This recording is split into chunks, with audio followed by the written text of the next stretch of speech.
It's not just the illness. I am unforgivable, beyond saving." Julian Vance's voice, a ragged whisper, fractured the opulent silence of the penthouse, the confession torn from a soul steeped in a fresh, agonizing realization about his past and young Milo Foster. His gaze hollowed by despair, fixed on nothing. A small hand, Milo's, hesitantly touched his trembling arm. Then Leo Maxwell's young, unexpectedly firm voice cut through the despair. "You're wrong, Mr. Vance. We don't care what you were. We know what you are to us." He paused, his eyes along with those of his 5 brothers now gathered, burning with a fierce, almost impossible conviction. "And we do know how to save you, from all of it. What devastating truth has Julian uncovered that pushes him to the brink, and what incredible secrets do these 6 street boys hold that could possibly rewrite a dying millionaire's fate? Subscribe and follow this journey to see if hope can truly emerge from the deepest despair, and share your thoughts below. Can true redemption ever be found? The sterile scent of the oncologist's office still clung to Julian Vance, a phantom in the vast, echoing silence of his penthouse. Outside Manhattan glittered a billion indifferent diamonds scattered across black velvet, a city he had conquered, a city that now felt like a beautifully crafted tomb. 3 months. The words, delivered with practiced, somber precision by Dr. Alistair Finch, were a metronome ticking away the remnants of his 58 years. Julian loosened the silk tie, the knot suddenly constricting a noose of his own making. He walked towards the floor-to-ceiling windows, his reflection a ghostly superimposition on the cityscape. A man who had everything, and now nothing at all. Wealth influenced the Morgan Investments Tower, piercing the skyline like a victory spear.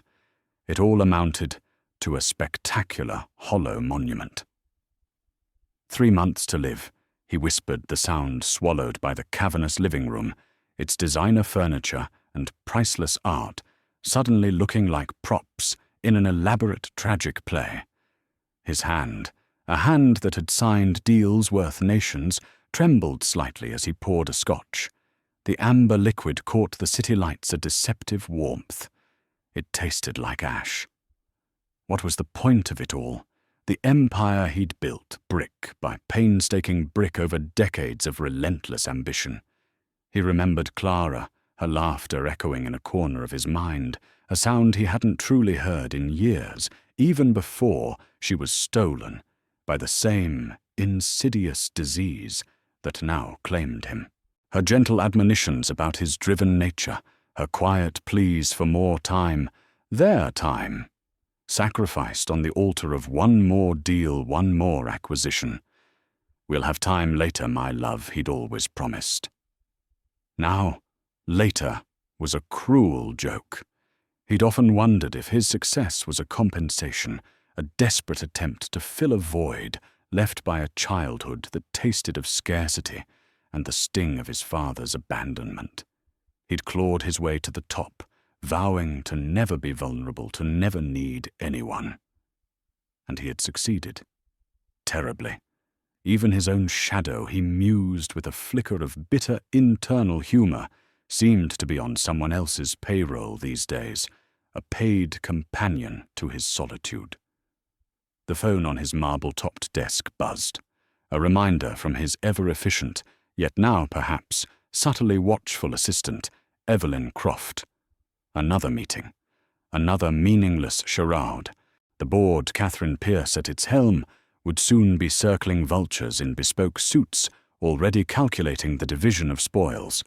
His distant relatives' names he barely recalled would inherit his billions, their feigned grief a thin veil for their avarice.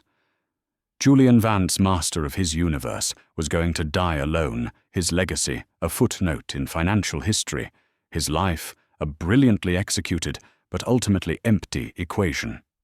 He set the untouched scotch down. The city lights seemed to mock him, each pinpoint a life being lived, loved, experienced. How many of them were rushing home to families?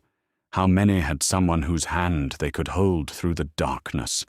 A wave of loneliness, so profound it was a physical ache, washed over him. This wasn't just about dying. It was about having never truly lived, not in the ways that mattered. The weight of unspoken regrets pressed down on him, the friendships neglected, the kindnesses withheld, the relentless pursuit of more that had left him, with an emptiness so vast no amount of money could ever fill it. He thought of a particularly ruthless takeover years ago, the one that had made him a legend, but had also, he now admitted, in the stark clarity of his impending end, ruined a smaller, decent man. The memory, long suppressed, surfaced with an uncomfortable prickle of shame. Had that man had a family, children? Julian had never allowed himself to consider it then. He paced the length of the penthouse, from one cold panoramic view to another, the city a silent, indifferent witness to his internal unraveling. The silence of the opulent space was deafening, broken only by the frantic thumping of his own heart, a traitorous drum beating out a rhythm of borrowed time. 3 months. 90 days. To do what? To undo a lifetime. As dawn approached, painting the sky in hues of bruised purple and fragile hope, a different kind of resolve began to stir within him. It wasn't the sharp, predatory focus of his business life, but something softer, yet fiercer. A desperate, almost wild yearning to leave behind something other than cold, hard cash and a colder reputation. He couldn't let his story end like this. A rich man's cliché dying alone in a gilded cage. He stopped before the windows again, the rising sun glinting off the steel and glass. His reflection was still there, but something in the set of his jaw had changed. No, he said, his voice raw, addressed to the city, to himself, to whatever cosmic forces were listening. This will not be how it ends. A plan audacious and utterly irrational began to form in the recesses of his tired mind. It was a flicker at first, easily dismissed as the ramblings of a dying man, but it persisted, growing stronger with each passing moment, fueled by a lifetime of regret and a sudden desperate hunger for redemption. Was it too late? Almost certainly. Did he have the strength? He didn't know. But for the first time, in what felt like an eternity, Julian Vance felt a stirring of something other than despair. It was a fragile thing, this nascent idea, as terrifying as it was compelling. But it was a start. A desperate, improbable, last-ditch start. The decision once formed settled in Julian Vance's chest with the weight of an anchor and the lightness of a prayer. It was madness, of course, sheer unadulterated madness, but it was his madness, the first truly original thought he'd had in decades, that wasn't tied to a stock price or a corporate conquest. He instructed Paul Miller, his usually unflappable driver, to take a route through the city's underbelly, a place his limousine rarely, if ever, ventured. Paul, a man of stoic discretion, merely nodded, though Julian caught a flicker of surprise in the rearview mirror. It was near a rain-slicked overpass, where the city's discarded souls sought meager shelter, that he saw them. 6 of them. A tightly knit constellation of resilience against the grimy backdrop of urban neglect. Leo Maxwell, the eldest, perhaps 14 or 15, stood with a protective watchfulness, his eyes older than his years. Daniel Cole and Samuel Bell, identical twins with mischievous glints in their eyes, were attempting with surprising dexterity to repair a battered transistor radio. Finian Ward, smaller with an artist's observant gaze, was sketching furiously in a tattered notebook with a salvaged piece of charcoal. Benjamin Scott, a serious-looking boy, was meticulously organizing their few belongings, a testament to an ordered mind in a disordered world. And then there was Milo Foster, the youngest, perhaps 7 or 8, with enormous questioning eyes, clutching a faded one-eared teddy bear as if it were the crown jewels. They weren't begging. They were existing. A small, defiant tribe. Julian watched them for a long moment, the scene etching itself into his mind. He saw not just poverty, but a fierce loyalty, a shared spark of ingenuity. This wasn't charity he was contemplating. It was something else. Something he couldn't yet name. He stepped out of the car, the chilled November air biting at his face. Paul Miller tensed, ready to intervene, but Julian raised a hand. The boys froze, their street-honed instincts screaming danger at the sight of the tailored suit and expensive car. Leo moved subtly in front of the others. "We ain't done nothin'," Leo stated, his voice surprisingly steady. Julian kept his own voice gentle. "I know you haven't." "I'm Julian." He paused. "I have a proposition for you." The proposition, when laid out, was met with stunned silence, then a barrage of suspicious questions, mostly from Leo. A warm place. Hot food, no strings. It sounded too good to be true, a fairy tale spun by a lunatic. Julian answered patiently, honestly, omitting only the detail of his rapidly expiring lifespan. Finally, after a whispered, intense conference amongst themselves, Leo looked up, his gaze unwavering. "All right, mister. One night, we stick together. And we leave when we want," agreed. Julian said, a strange sense of calm settling over him. The arrival at the penthouse was an event unto itself. Walter Thorne, Julian's long-suffering lawyer, had been summoned and was waiting his expression, a carefully curated blend of professional concern and utter disbelief. Julian Walter began, his voice tight. "Are you absolutely certain about this? Unconventional expansion of your domestic arrangements?" Julian just smiled faintly. "Life's full of surprises, Walter, for all of us." The boys huddled together, stepped into the marble foyer, their worn sneakers squeaking on the polished floor.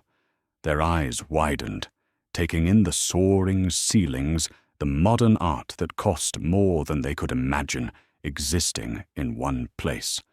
Milo, ever observant, tugged on Leo's sleeve. "Leo?" he whispered, loud enough for Julian to hear, pointing at the enormous freestanding bathtub in the master suite visible down the hall. "Is that a private swimming pool? For ducks?" Julian suppressed a chuckle. Daniel and Samuel, meanwhile, had discovered the smart home controls, and the lights in the living room began a rather festive, if chaotic, blinking sequence, until a firm word from Leo stopped them. Finn, spotting an abstract sculpture, tilted his head. "Looks like a giant pretzel got into a fight with a slinky," he announced to no one in particular. Julian found himself in uncharted territory. He could command boardrooms, orchestrate multi-billion-dollar mergers, but faced with 6 wary, street-smart children in his pristine, orderly world, he was utterly adrift. He fumbled through an explanation of bedrooms, bathrooms, the well-stocked kitchen. He tried to sound authoritative, then realized how absurd that was. "Make yourselves at home," he finished lamely. It was an invitation that hung in the air, laden with uncertainty. Later that evening, after a surprisingly boisterous, if awkward dinner of pizza, a request Julian had gladly and somewhat desperately fulfilled, a strange quiet descended. He found Walter Thorne by the windows, nursing a brandy, looking out at the same city Julian had contemplated just the night before. "You know they'll say you've lost your mind, Julian," Walter said, not unkindly. "Let them," Julian replied. "Perhaps I have. Or perhaps I'm just starting to find it." He paused, a peculiar sensation prickling at the edge of his awareness as he glanced towards the hallway where Milo had disappeared. For a fleeting second, the boy's small, serious face the way he tilted his head. It sparked a flicker of something, a profound, inexplicable sense of familiarity, almost like a memory he couldn't quite grasp. Déjà vu, or just the emotional overload of the day. He dismissed it. His mind was playing tricks. The first night was a symphony of unfamiliar sounds, whispers from shared bedrooms, the creak of a floorboard as someone explored, a muffled giggle. The mansion, usually a mausoleum of silence, felt alive. Chaotically, precariously, wonderfully alive. Julian lay awake, the sterile comfort of his king-sized bed, a stark contrast to the makeshift nests the boys had likely known. He thought of his earlier, dryly humorous musing about his shadow being on someone else's payroll. Now he had 6 small, very real shadows, and for the first time, the thought didn't fill him with cynicism, but with a terrifying, exhilarating sense of possibility. This was more than a proposition. It was a leap into an unknown, an anathema to his carefully constructed life. And as sleep finally claimed him, Julian Vance wondered if, in trying to give these lost angels a home, he might be finding his own. The ink was barely dry on the adoption papers when the whispers began. Julian Vance, the titan of industry, had officially, irrevocably taken 6 street urchins under his wing. Walter Thorne had handled the legalities with his usual grim efficiency, navigating the labyrinthine bureaucracy with a mixture of resignation and a newly found grudging respect for Julian's sheer audacity. The paperwork is filed. Julian Walter had announced his voice gravelly over the phone. Against my better judgment and, quite possibly, the collected sanity of the entire New York state legal system, you are now the legal guardian of 6 energetic young gentlemen. The city, however, was less circumspect. They laughed as the anonymous headline on a salacious gossip blog screamed was an understatement. It was a chorus of derision, a cacophony of disbelief, echoing from the gilded salons of Park Avenue to the hushed boardrooms of Wall Street. Marcus Sterling, Julian's longtime rival, a man whose ambition was matched only by his capacity for cruelty, was reportedly apoplectic with mirth at a charity gala. Vance has finally lost it. He'd boomed his words, dripping with malicious glee, easily overheard by eager ears. Terminal illness does strange things to a man's mind. Adopting a pack of alley cats. What's next, leaving his fortune to a pigeon? Veronica Blackwood, a woman whose social standing was inversely proportional to her depth of character, had tittered elegantly, adding, "One does hope he's had the silverware nailed down, darling." Julian felt the barbs, each one a tiny venomous dart. Catherine Pierce, the formidable chair of Morgan Investments, had requested an urgent consultation, her tone conveying a polite but firm concern for the company's image and, by implication, Julian's fitness to lead. He weathered it all with a stoicism he didn't entirely feel, a newfound protective instinct, dugupge taureumio, his chest whenever he thought of the 6 small lives, now irrevocably tied to his. To navigate the treacherous waters of high society, or at least to equip the boys with some semblance of drawing-room defense, Julian had with a sigh engaged the services of Madame Dubois, a formidable Parisian martinet with a reputation for transforming a Goth into a gentleman. Madame Dubois arrived like a perfectly coiffed hurricane. Back straight young sirs, she'd commanded her voice crisp enough to cut glass. The fork is not a shovel, Monsieur Cole, and Monsieur Bell, one does not hack. The salt shaker one requests it be passed. The etiquette lessons were a source of endless, albeit carefully concealed amusement for Julian, and open, if respectful, bewilderment for the boys. Daniel and Samuel, the twins, treated the intricate cutlery arrangements like a complex circuit board they were determined to understand, if not necessarily utilize correctly. Madame Samuel had asked, holding up a tiny snail fork with genuine curiosity. "If I use this for my peas, will they taste?" More French, Madame Dubois had simply closed her eyes for a moment, as if silently counting to 10 in her native tongue. Finn, meanwhile, was often caught sketching caricatures of their tormentor in the margins of his etiquette manual, surprisingly accurate and devastatingly funny. Leo watched it all with a shrewd, calculating gaze, absorbing the rules even as he mentally catalogued their absurdities. Then, ever the pragmatist, simply asked if there was a more efficient way to consume soup without risking a diplomatic incident. Milo, bless his innocent heart, once tried to offer Madame Dubois his one-eared teddy bear when she looked particularly stressed, an act of such disarming sweetness that even the stern Frenchwoman had visibly softened for a heartbeat. Amidst this gentle chaos, the boy's true talents began to shine with an undeniable brilliance, often in the most unexpected ways. Walter Thorne, during a discussion about Julian's estate, found himself in a surprisingly sophisticated debate about market volatility with Leo, who, with nothing but a few discarded financial papers and an internet connection, had developed an almost preternatural understanding of economic trends. "The boy has a mind like a steel trap," Julian Walter later admitted, a note of awe in his voice, "and an unnerving ability to predict my arguments." Daniel and Samuel, an unstoppable duo, managed to restore a critical corrupted server at Morgan Investments that had baffled Julian's highly paid IT department for days.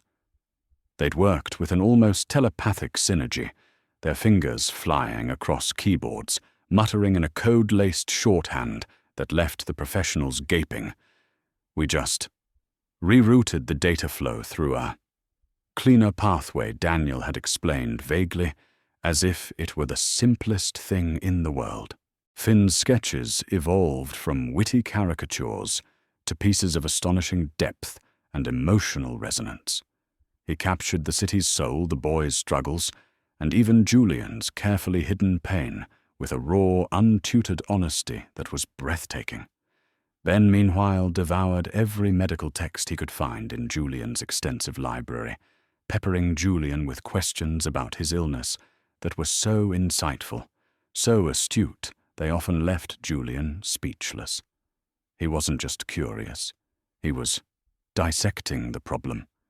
Milo, with his quiet empathy, seemed to possess an uncanny ability to sense moods and diffuse tension, often appearing with a comforting presence or a perfectly timed, naive question that cut through the adult complexities. Julian watched them, a maelstrom of emotions churning within him. Exasperation at their occasional wildness, yes, but also an overwhelming surge of pride, a fierce, almost painful tenderness. These were not just street kids. They were extraordinary, each one a rough diamond waiting for a chance to be polished. The boys in turn grew bolder in their curiosity about him. Mr. Vance Ben asked one evening, looking up from a complex anatomical chart, "Why are you always a little sad, even when you smile?" Finn, more direct, chimed in, "Yeah, and who was Clara? Her picture looks nice." These were not questions Julian was accustomed to, questions that bypassed his carefully constructed defenses and aimed straight for the heart. He found himself fumbling for answers, the old evasions feeling hollow and inadequate. It was Leo, however, who first picked up on something more tangible than Julian's melancholy. He'd been quietly observing the periphery of Julian's business dealings, the snippets of calls, the names dropped in hushed tones by Evelyn Croft when she delivered documents.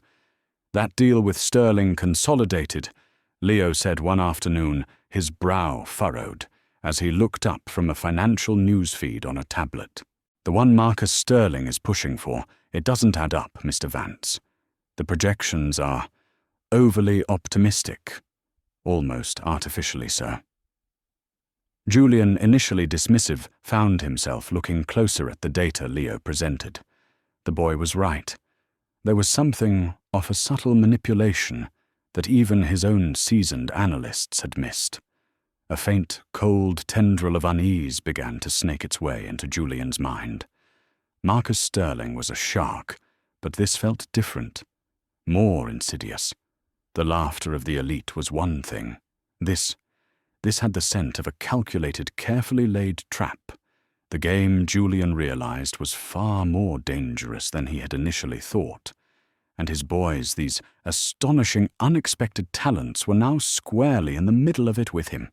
The city air, once a symbol of Julian Vance's dominion, now felt heavy, each breath a conscious effort.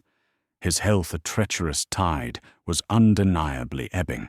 The sharp suits hung a little looser, the commanding voice sometimes frayed at the edges. Paul Miller, his driver, now offered a supportive arm, more frequently his concern, a silent, steady presence. The boys noticed. Ben, with his increasingly astute medical observations, would watch Julian with a worried frown, often leaving a glass of water or a carefully chosen, supposedly restorative snack by his side. Even Milo, usually a whirlwind of innocent energy, would sometimes just sit quietly near Julian, his presence a small, warm comfort. Marcus Sterling, however, was not one for quiet comfort. Buoyed by the societal mockery and Julian's visible decline, his machinations grew bolder, more insidious. It wasn't just about a hostile takeover anymore. It was about annihilation. Whispers skillfully planted in financial columns and boardroom back channels questioned Julian's mental acuity, his erratic decision to adopt 6 street children, cited as prime evidence of his deteriorating judgment. Catherine Pierce, the Morgan Investments Board chair, called more frequently, her voice a strained courtesy, barely concealing the board's mounting panic. Evelyn Croft, Julian's ever-present, ever-efficient executive assistant, became an enigma. Once the bedrock of his daily operations, she now moved with a chillingly inscrutable poise. Julian, his instincts honed by decades of corporate warfare, sensed a shift, a subtle coolness in her otherwise impeccable professionalism. Was she a pawn in Sterling's game, or a willing player? He couldn't yet be sure, and the uncertainty gnawed at him.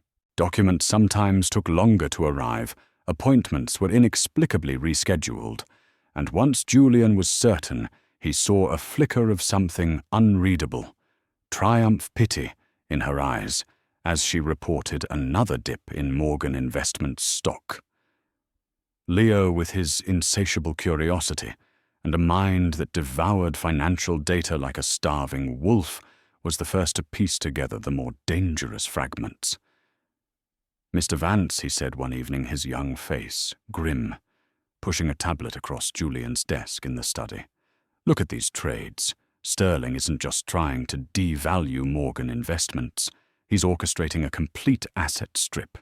These holding companies, they're all shells leading back to him. And this one," Leo pointed to a recently established trust its beneficiaries obscured. "This was set up just after you brought us home." The implication was chilling. Sterling wasn't just after the company. He was positioning himself to pick apart Julian's entire legacy, perhaps even challenge the adoptions paint, Julian as an unstable man whose final acts were those of a deranged mind. The laughter of the elite would become the gavel of the courts. The pressure mounted a suffocating blanket. Julian fought back, marshalling his remaining strength, leaning heavily on Walter Thorne's legal acumen and increasingly on Leo's astonishing financial insights. But the illness was a relentless adversary, stealing his energy, clouding his focus with waves of pain and fatigue. It was during one such wave, a particularly brutal afternoon, when the city outside seemed to blur into a grey, meaningless haze, that the true devastating secret of his past clawed its way to the surface. He'd been dozing fitfully in his armchair, a pile of legal documents from Walter resting unread on his lap. Ben had quietly checked his temperature, his small hand surprisingly gentle on Julian's forehead, before tiptoeing out. The room was quiet, save for the distant, muted hum of the city. And then a name surfaced in his fevered mind: unbidden, unwelcome Foster. Not Milo's surname, but another Foster, a name linked to a memory he had buried so deep he'd almost convinced himself it didn't exist. Years ago, a smaller company, Foster Aeronautics, on the brink of a breakthrough. Julian, then at his most ruthless, had seen an opportunity not for partnership, but for obliteration. A leveraged buyout, a dismantling of assets, a cold, calculated move that had netted Morgan Investments a handsome profit and left the owner, a man named Arthur Foster, ruined. There had been rumors, whispers of despair of a family shattered. Julian had dismissed them. Collateral damage. He sat bolt upright, a cold sweat drenching his shirt, the room swimming before his eyes. Foster. Milo Foster. Could it be the name, the vague sense of familiarity he'd felt with the boy, the child's sometimes melancholic old soul gaze? It was too monstrous a coincidence. It couldn't be. His hands shaking, he fumbled for his laptop. Evelyn Croft had, at his earlier, less urgent request, compiled brief, discreet background checks on the boys, as much as could be found on children who had effectively vanished from the system. He'd barely glanced at them, before content with their presence, wary of prying too deep into wounds he couldn't heal. Now he scrolled frantically, his heart hammering against his ribs. Daniel Cole Samuel Bell. Their records were sparse, hinting at a neglectful transient upbringing before they found each other. Finian Ward, a runaway from a broken home his mother lost to addiction. Benjamin Scott, an orphan, his parents victims of a tragic accident. Leo Maxwell, the most elusive his past, a carefully constructed wall of street-smart deflection. And then Milo Foster. The report was heartbreakingly brief. Parents Arthur and Annalise Foster. Arthur Foster, former aerospace engineer, deceased. Died by his own hand a year after the collapse of his company, Foster Aeronautics. Annalise Foster succumbed to grief and illness shortly thereafter. Milo, their only child, had been placed in temporary foster care, then vanished, swallowed by the streets. The laptop slipped from Julian's numb fingers, clattering onto the thick Persian rug.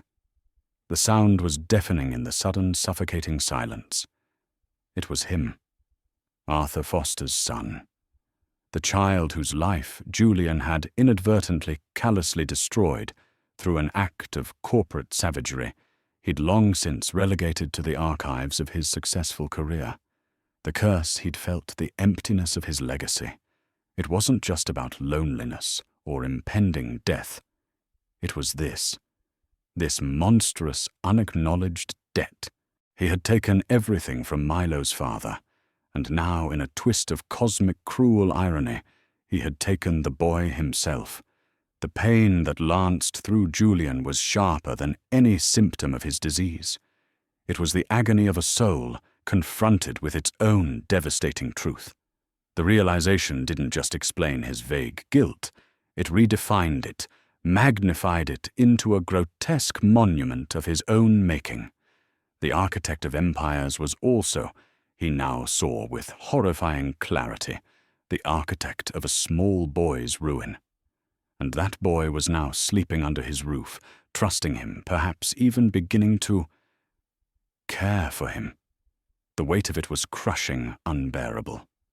The room began to spin, the city lights outside, blurring into streaks of accusation. He gasped for breath, his hand flying to his chest, not from the familiar pain of his illness, but from a deeper, more profound agony. This was his true legacy. Not the glittering towers, but this broken child, this living testament to his own moral bankruptcy. The world tilted, then shattered. Julian Vance gasped, a ragged, tearing sound, as the weight of his monstrous revelation slammed into him. Milo, Arthur Foster's son, the child whose bright future he had extinguished with the casual indifference of a corporate god swatting a fly. The irony was a poisoned chalice burning his throat. Julian Vance, the dying millionaire, had sought meaning in his final months by adopting 6 boys, and among them fate, or some crueler, more exacting power, had placed the living embodiment of his most profound unacknowledged sin. He didn't remember collapsing, only the disorienting sensation of cold marble against his cheek, the distant, panicked shouts of the boys. Leo's face, taut with alarm, swam into view. Ben was there, his small hands surprisingly strong as he tried to check Julian's pulse. His voice, usually so calm and analytical, now laced with a child's raw fear. "Mr. Vance, Mr. Vance, can you hear me?" The truth, once unearthed, was a relentless tormentor. It replayed in his mind, the dismissive wave of his hand, as Walter Thorne had years ago tentatively mentioned the unfortunate personal circumstances of Arthur Foster post-acquisition. Julian had been too busy counting his profits, too insulated by his success to care. Now that indifference had come home to roost, staring back at him through Milo's innocent, trusting eyes. When he was finally helped trembling back into his armchair, the boys gathered around him, their faces a mixture of confusion and terror. Milo, sensing the shift in the atmosphere, the almost unbearable tension radiating from Julian, edged closer, his small hand hesitantly reaching out, not quite touching Julian's arm. "Are you more broken now, Mr. Vance?" Milo asked, his voice a tiny thread in the heavy silence. The innocent question, so reminiscent of his earlier comment about Julian being broken, but maybe not forever now, felt like a white-hot brand. Julian couldn't speak. He could only look at Milo, really look at him, and see not just a street urchin he'd impulsively saved, but the ghost of Arthur Foster, the legacy of a life he had carelessly, cruelly dismantled. The weight of it was in physical agony, stealing his breath, crushing his spirit. What good was adopting these boys now?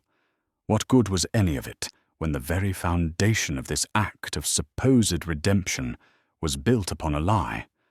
A horrific, unatoned for crime. He wanted to confess, to scream out his guilt, but the words wouldn't form. Despair, cold and absolute, threatened to drown him. Perhaps Marcus Sterling was right. Perhaps he was mad. Perhaps this was his deserved end. A tortured soul, haunted by his own creations. It was Leo, ever perceptive, who broke the spell. He had seen the discarded laptop, the Foster Aeronautics file still open on the screen. His sharp mind, already piecing together fragments of Julian's past from overheard conversations, and his own research, now connected the dots with sickening clarity. He didn't speak, but the look he exchanged with Julian was one of dawning, horrified understanding. The other boys sensed it too. The unspoken horror that had filled the room. Daniel and Samuel stood protectively near Milo Finn's face, was pale, and Ben looked from Julian to Milo with a new, troubled intensity. Julian closed his eyes, shame washing over him in scalding waves. He had wanted to leave a legacy of kindness, of hope. Instead, he had unearthed a deeper, more personal damnation. He felt a desperate urge to push them all away, to send them back to the streets, anywhere but here, tainted by his presence, his hypocrisy. How could he offer them a future when his past was so irrevocably stained with the ruin of one of their own, then Milo? Small, fragile, Milo did something unexpected.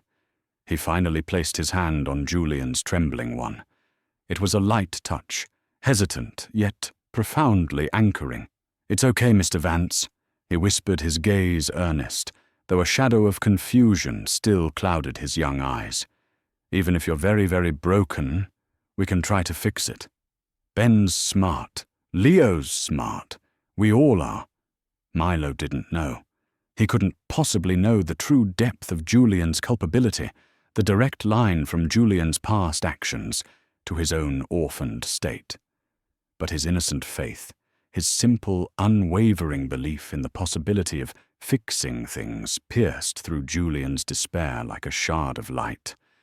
Fix it could something this monumental, this terrible ever be fixed? Julian looked at the boy. His boy, he now realized with a pang, that was both agony and a strange, fierce protectiveness. He saw not just the son of Arthur Foster, but Milo, a child who deserved a life, a future, a chance that Julian himself had stolen from him once before. A resolve born not of arrogance or power, but of a profound, gut-wrenching humility began to solidify amidst the wreckage of Julian's soul. He could not run from this. He owed Milo more than just a roof over his head, more than just an inheritance. He owed him the truth, however painful. He owed him a reckoning. He owed him everything. He opened his eyes, his gaze locking with Leo's, who still watched him with that unnervingly adult comprehension. Then he looked at each of the boys in turn. I have made terrible mistakes, Julian began, his voice thick with unshed tears, the admission a boulder rolling off his chest. Mistakes that have had devastating consequences. For people I didn't even know. For one of you more directly than I could ever have imagined. He didn't lay out the entire sordid tale then, not yet. The raw shock was too fresh, the wounds too deep. But he confessed enough about a past ruthlessness, about a company destroyed, about a family shattered. His voice, breaking as he alluded to the name Foster. Milo, hearing his own surname in that context of ruin, looked utterly bewildered, his eyes darting to Leo for explanation, then back to Julian, a dawning fear replacing his earlier innocence. The other boys were silent, stunned, the weight of Julian's fractured confession settling upon them. Finn's hand, which had been sketching, stilled. Daniel and Samuel exchanged a worried glance, their usual mischief extinguished.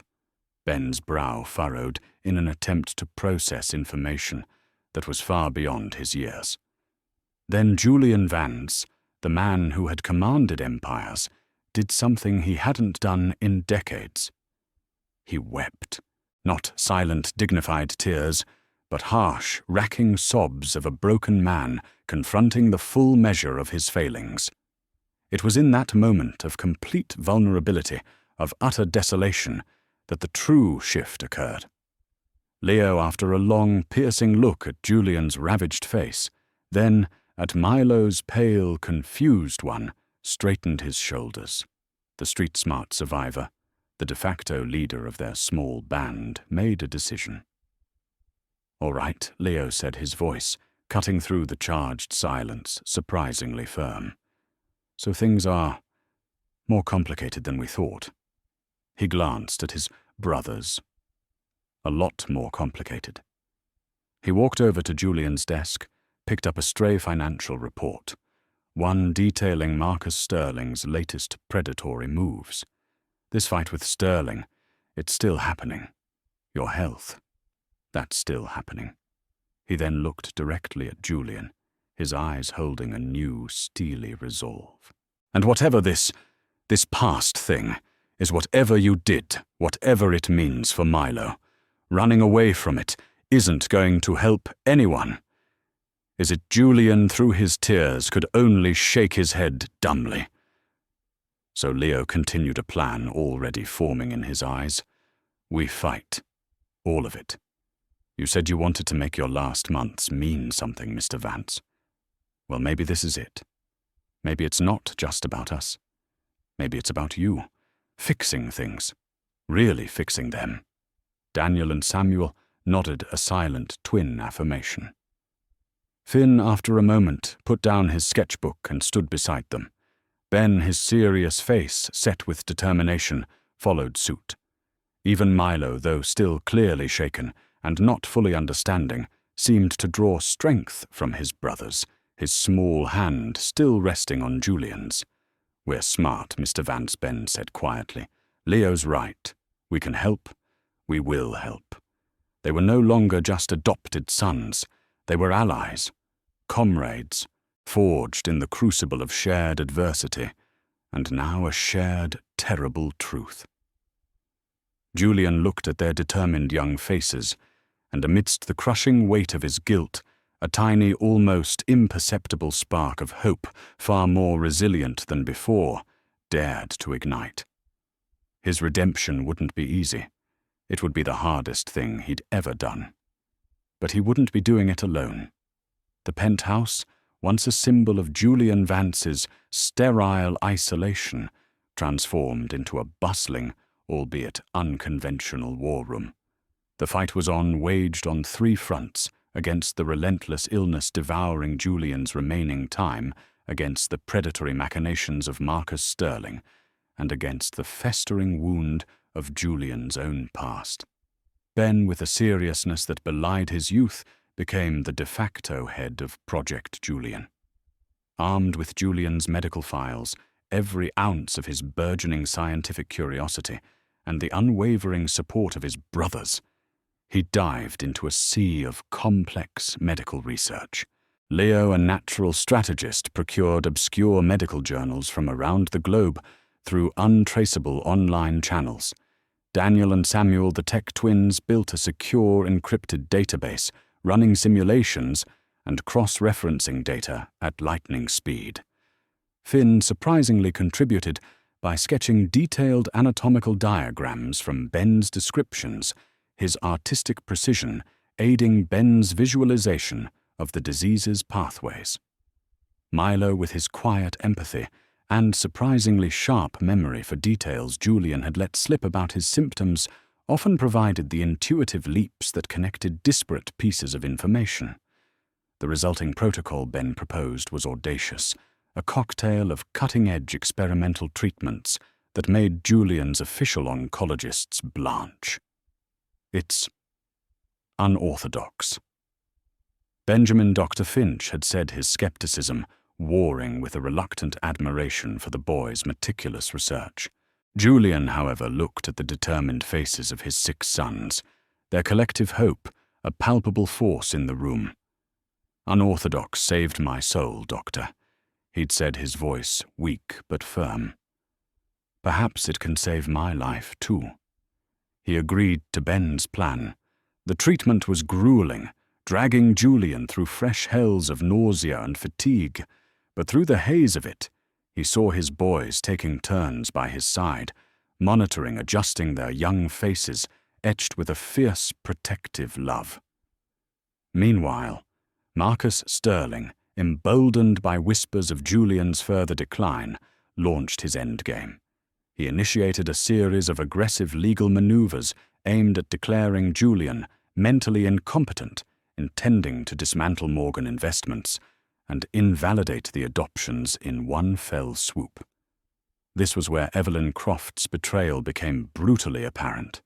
She provided Sterling's legal team with carefully selected out-of-context internal memos and doctored recordings, painting Julian as an unstable eccentric. But Sterling had underestimated his opposition. Leo Maxwell, no longer just a street-smart kid, but a burgeoning financial prodigy, met Sterling's lawyers head-on with Walter Thorne by his side, providing a surprisingly robust defense. Mr. Sterling's interpretation of these documents, Leo had stated coolly in a preliminary hearing, his voice unwavering, despite his tailored suit feeling a size too big, seems to rely more on creative fiction than factual analysis. Daniel and Samuel, in their own theater of operations, launched a counter-offensive in the digital realm. They traced the source of the doctored recordings back to a server linked to a shell corporation owned by Sterling, simultaneously fortifying Julian's personal and corporate networks against further intrusion. He left a digital footprint messier than Milo's room after a pillow fight Daniel had quipped to Samuel, a rare grin flashing across his face amidst the tension.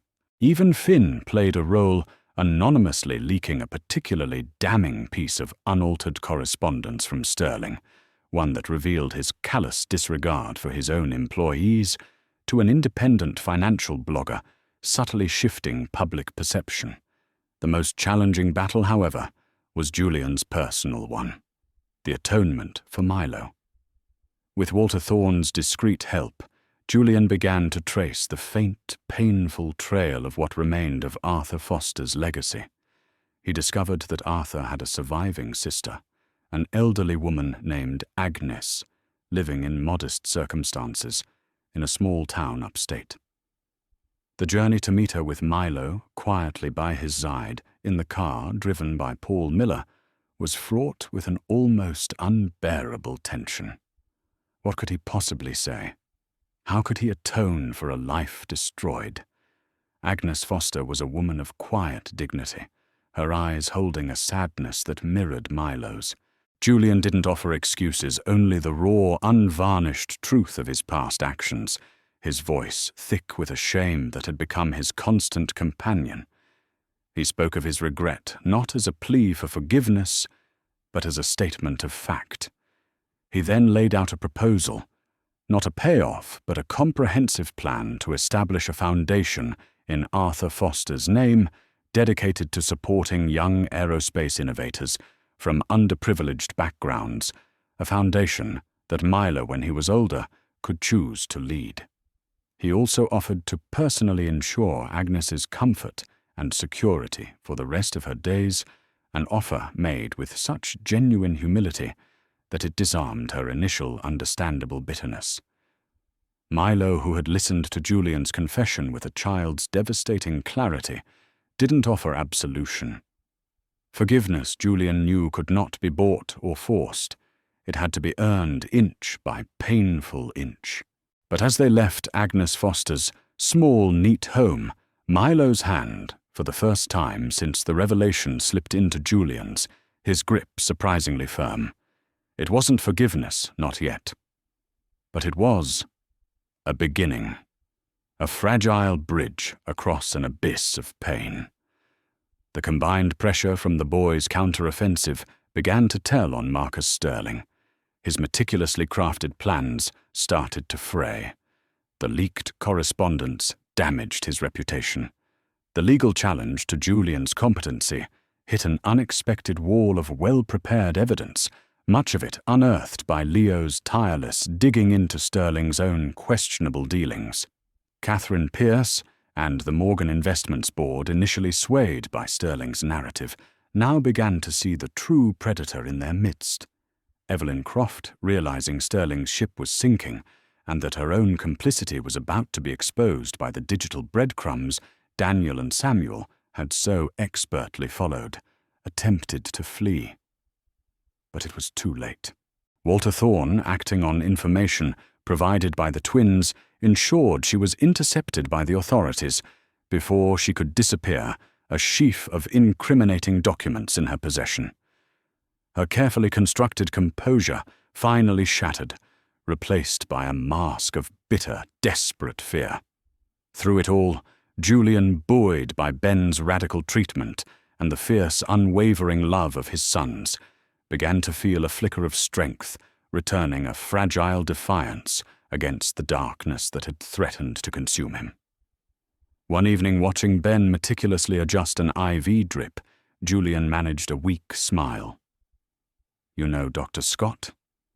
He rasped, his voice still raw for a group of boys who once considered a cardboard box, a luxury suite, you're all remarkably adept at managing a billionaire's failing infrastructure.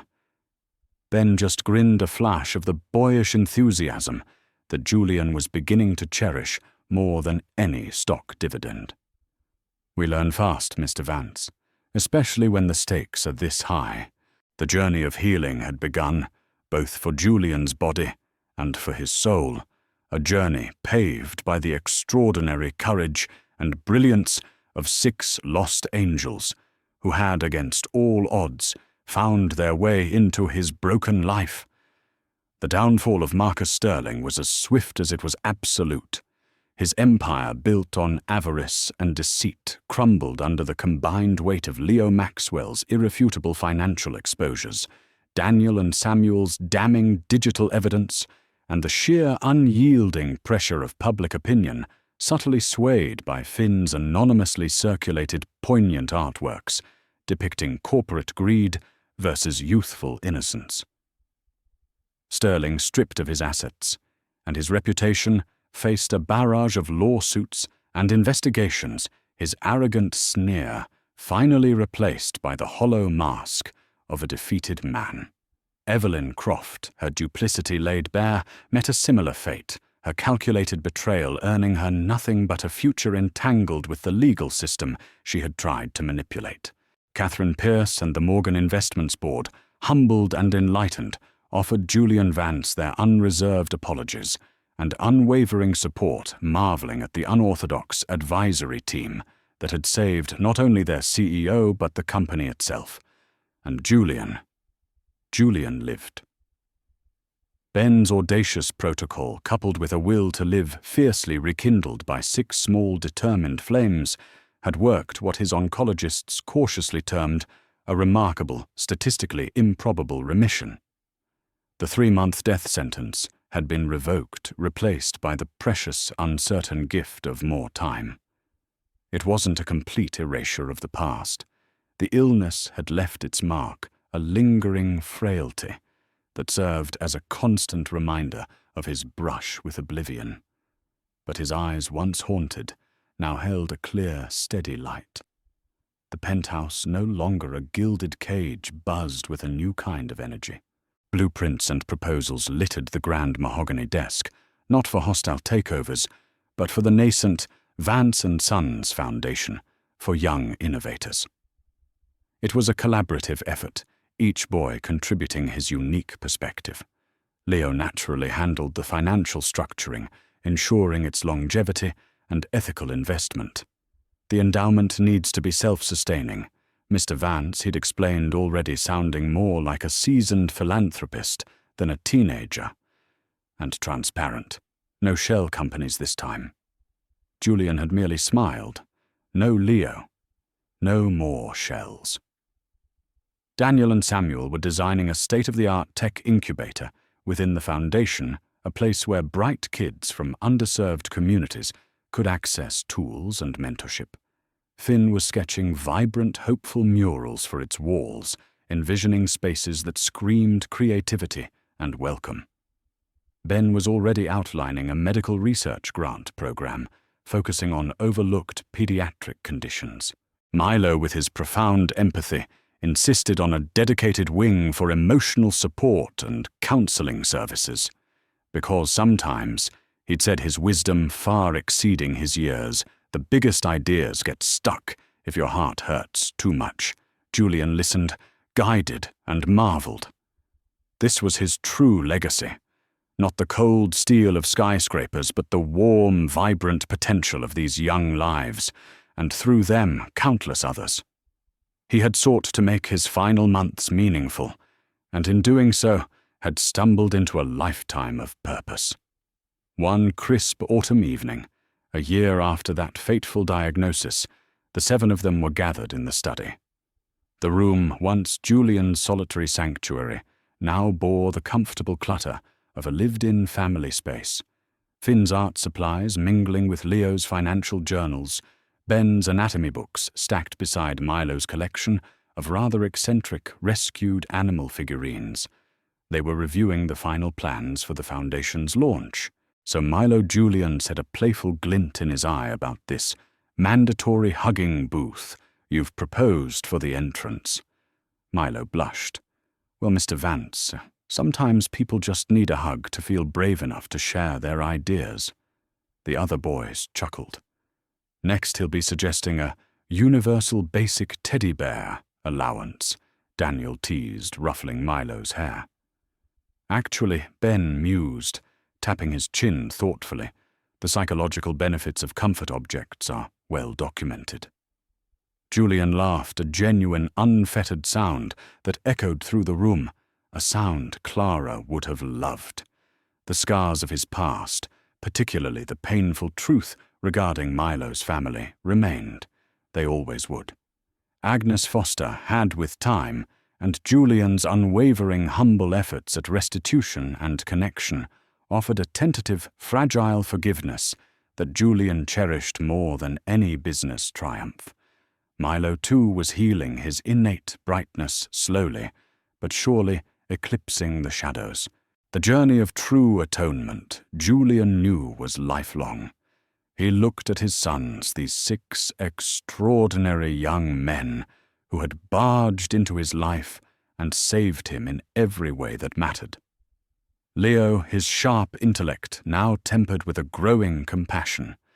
Daniel and Samuel, their mischievous energy channeled into brilliant innovation.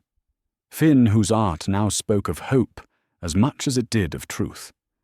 Ben, whose quiet determination was already changing lives. And Milo, whose capacity for love and forgiveness was a constant humbling lesson.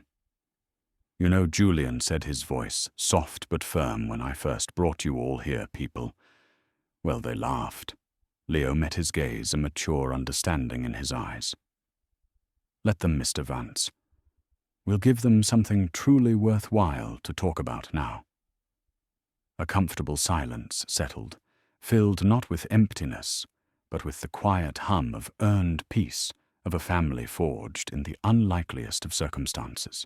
Julian Vance, the millionaire who had been given 3 months to live, had instead been given a new life, a new chapter, written not in the ledgers of finance, but in the boundless, hopeful language of love and second chances.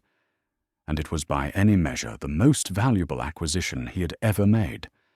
And so Julian Vance, a man once defined by the cold calculus of wealth and the looming shadow of an incurable fate, discovered that the most profound investments are not in markets, but in an open heart. His journey with Leo, Daniel, Samuel, Finn, Ben, and young Milo reminds us that a life's true measure isn't found in its duration or its accumulated riches, but in its capacity for love, its courage to face its own shadows, and its willingness to rebuild even from ashes. Isn't it remarkable how sometimes the very act of trying to save others ends up saving ourselves in ways we never anticipated? This story, with its twists of fate and the extraordinary brilliance of 6 young souls, has certainly given us much to reflect upon.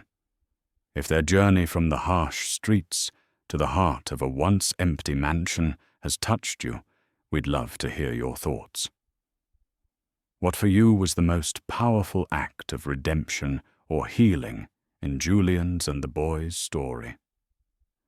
And what does legacy truly mean to you after witnessing theirs unfold? Your insights enrich our community, and we're always striving to bring you stories that resonate deeply. If you have any suggestions on how we can make our narratives even more compelling, or if there's a particular aspect of today's story you'd like us to explore in different ways in the future, please do share your feedback in the comments below. Your voice helps us grow and craft even better experiences. If this story warmed your heart or sparked a thought, please give it a like and consider sharing it with someone who might find a piece of their own story or a touch of inspiration within these words. Don't forget to subscribe and click the notification bell so you won't miss out on our next journey into the extraordinary tapestry of human emotion and connection. Thank you for joining us. Until next time, may you find unexpected hope in the unlikeliest of places.